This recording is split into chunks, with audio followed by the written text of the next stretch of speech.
All right, then, any other questions on this? What about the school code, students attending summer school? The school code does allow you to require students to attend summer school. The provision is very general.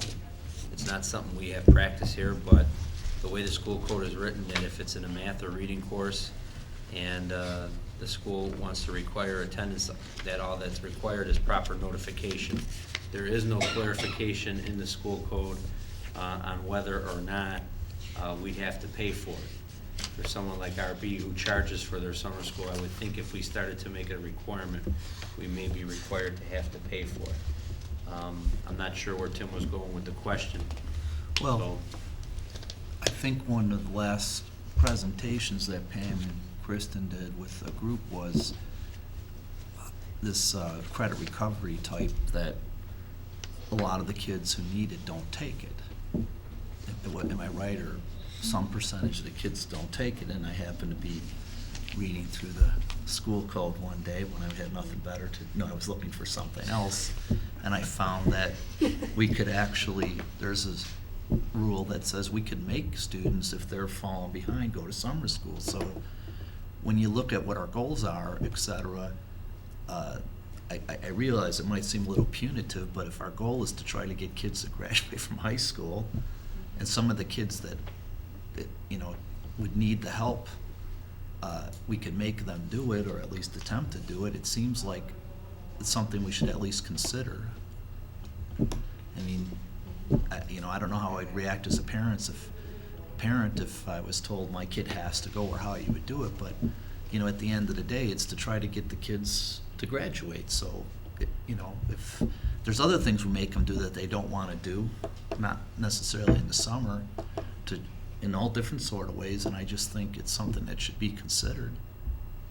And I don't know how you would consider it, but I agree. I do think it's something that we need to consider, and I think we also need to look at the data this year to see how many students failed math or English, and then how many students are taking summer school, to see how many students that would impact by then Okay. making it mandatory.